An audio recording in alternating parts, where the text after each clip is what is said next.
Kain na kami guys. Ayan ang pagkain namin. Oh, brown rice, isda. Tapos talong. Ayan o. May ano. At saka ano. Ayan. At saka mayroong pampansit. At syempre, oh, panghimagas mangga. At zero coke. At syempre, ayan o, si Mayura.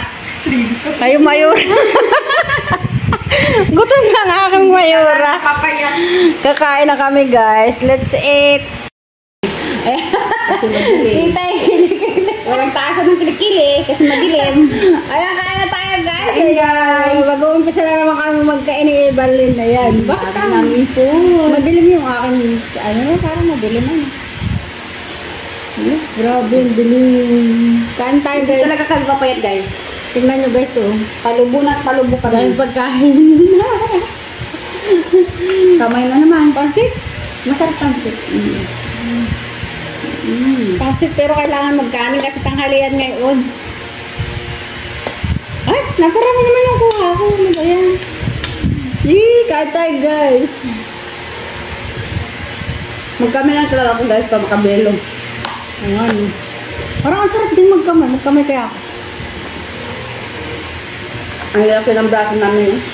Kain tayo Kailangan namin guys. malaking braso kaya pambuhat yan ang alaga namin kasi kung maliit baka babali. Ang buko.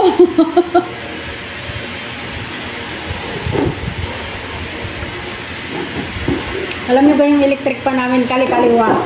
Sa likod ko tapos doon sa harap may electric pan kaya sarap naman kumain. Nakakatakot lang. Takot, wag ko matakot.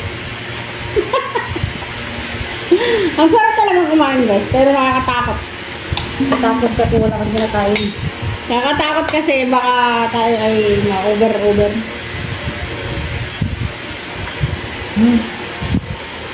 Walang sausawan na ginawa pero Sarap guys. ayun tayo dito.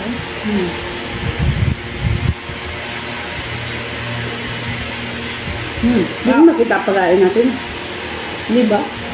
Kita Kita oh. Kita isang katilbang pagkain yan oh. Yan oh. Oh, okay na. Mga baraso. Palakihan ang braso dito guys, hindi pwede maliit. Kalakihan ang baraso. Ito yung pinag-anuhan ko itong itlog na to, yung pinagsasawan. Kasi kung maliit ang braso dito guys, para sabihin ng amo namin hindi namin kaya buhatin yung alaga namin. Dapat malaki. Kaya kunwari strong. Kasi yung alaga namin ay breeding, kaya kailangan buhatin. Ang sayang.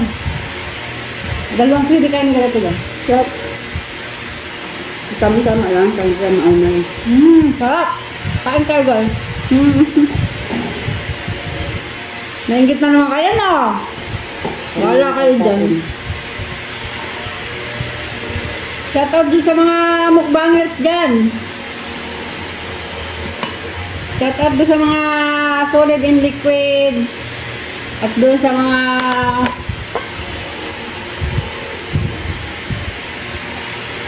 partner ko dyan. Shoutout sa inyong lahat. Kain kayo guys. Shoutout family and friend. Hindi makapag masarap na kain. Sarap ng pansit guys. Sarap din. Lagi akong naano.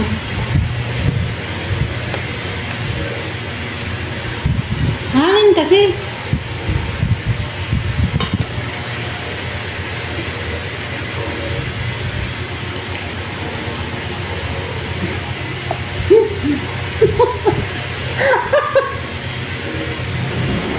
Pagkakas talaga nito.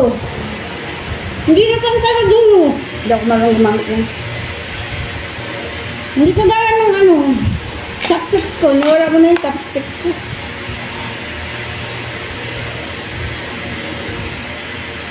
Nawala kasi yung chopstick ko guys. Ginagamit kong chopstick ay kay Kulapo. Ilalasi ko lang.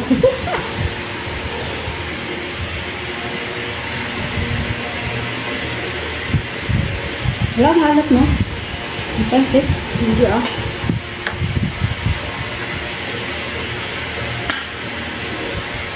Ang diskarte, madiskarting katulong. Ang sarap ng kain namin ni Evelyn, guys.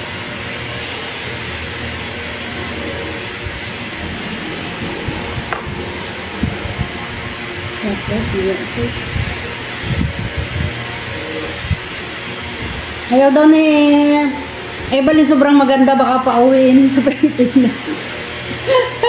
Ayaw pa naman umuwi. Kasi doon sa sa Middle East, meron daw may katulong doon na pinauwi kasi sobrang ganda daw. Yung pala, pinagsilosa nung amo.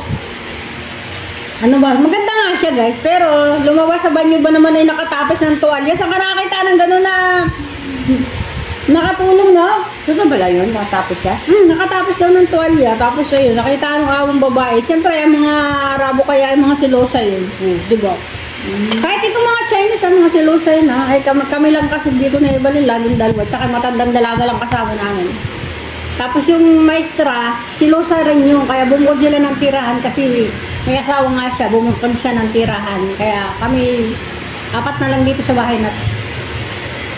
Walang dapat kapag silos, guys, kasi nagpapalosyam ka kami. Sa naman ang itsura, ibigin siya, oh. Parang magsilos, ang mga mata naman, ay bag pa lang, oh. Wala mang karte-artes katawan. Ayan guys, talbos kamote, ang sarap po. Hindi siya baling kumakain ng talbos kamote. Mayaman ako. Mayaman siya guys, hindi talaga siya kumakain ng talbos kamote.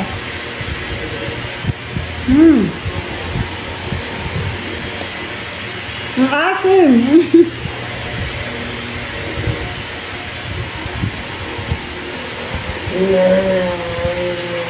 Ang asim talaga. Ano kaya lasa ng pritong isda? Sarap na eh. Kasarap, tinikman mo na ba? Tika. Guys, nagkamay lang ako hapit. Isa naman kami. Yung kinakamay ko, yung kinakain ko lang.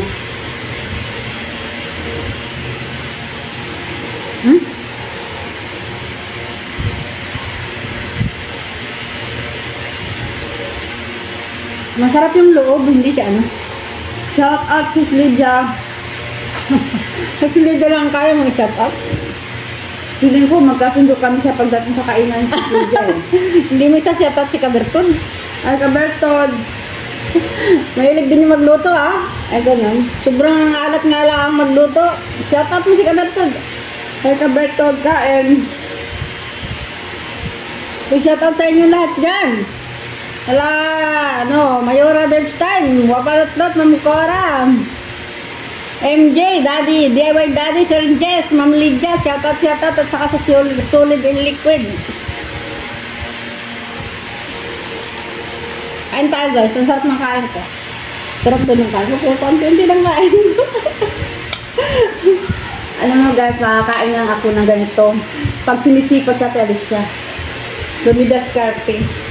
Pero pag hindi sinisipag, nagugutom ako.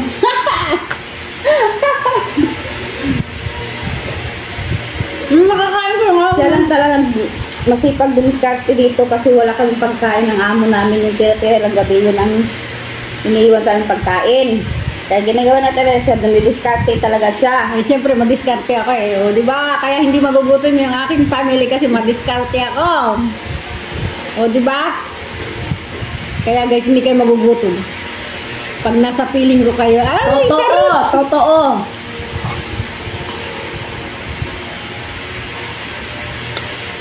Charot!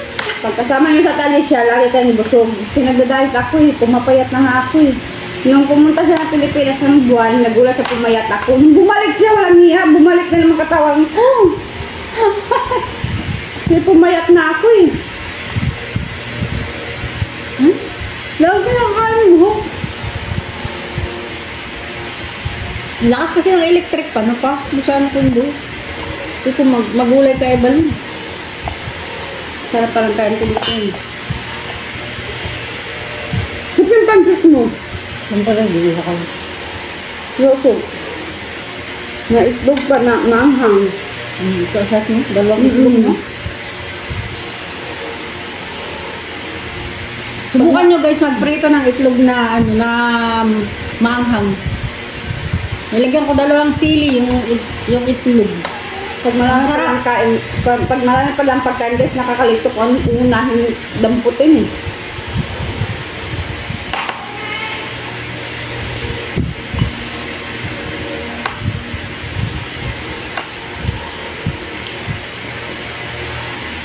Nakailang kain ako ng rice. Si Ate Alice wala pa.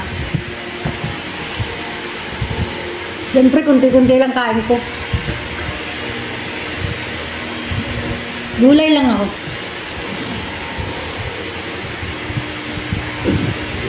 Masarap to kainin eh pag nakakama. Kaya nga. Ito, sarap ng isda. Ito yung ay dampo eh. Bakit ka nagkakaibag? Kailangan ko naman. Ito guys, oh. Talbos kamuti yan, dinalans ko. Tapos nilagay ko sa suka tuyo. Pero sa iba hindi talaga kumakain ng ganito. So talaga guys, asin na lang ulamin ko guys. Hindi talaga kaya. May ganito pala ako. Nung una ko pagdating dito sa Taiwan, siyempre gulay, di ba? Mga kakain. Pagkitang gilas muna ako kasi hindi ako napapalante kung kain gulay. Kain ako, pero hindi nila alam, nilunok-lunok ko lang. Pati sa tayo, nilunok-lunok ko lang. Nung tumain na ako, Koreano ha, kasi kumakain kami. Akala ko guys, may bulati na ako. Basta. Kasi pagtae ko, ito bibulati at hinila ko. Diyos ko po guys, mga gulay pala yun, ang hahaba. Dinukot ko talaga ang pet ko. Ang haba na hindi ko kasi ningungal, lunok lang ako. Tapos pala sakit ang tiyan ko. Sumasakit talaga ang tiyan ko, gawin pa doktor na ako. Meron pala talagang ganyan guys, hindi talaga kumakain siya ng gulay. Inisip ko, hintuan ko muna kaya pagkain ng gulay. Kumukuha ko ng gulay guys dito pagkakain natin. Siyempre nakakaya sa boss ko, baka sabihin ako ang ate ko. Pagdating sa kusina, nilalagay ko sa pagkain ni ate. Kasi nabakbak yung gulay niya. Ay, gusto-gusto naman niya. Hindi, yun ang ginagawa ko araw, tuwing gabi. Ngayon, sawa ng Diyos, na sumasakit ang tiyan ko. Dahil siguro yun sa gulay na hindi ko nilingunguya. Oo, kasi hindi ka natunawan. Hindi ako natutunawan. Na, pag hindi pwede, wag talagang pilitin. O, di ba? Kaya guys, pag hindi pwede, wag niyong pipilitin. O, yung alam mo makakasama sa iyong sarili, sa iyong katawan.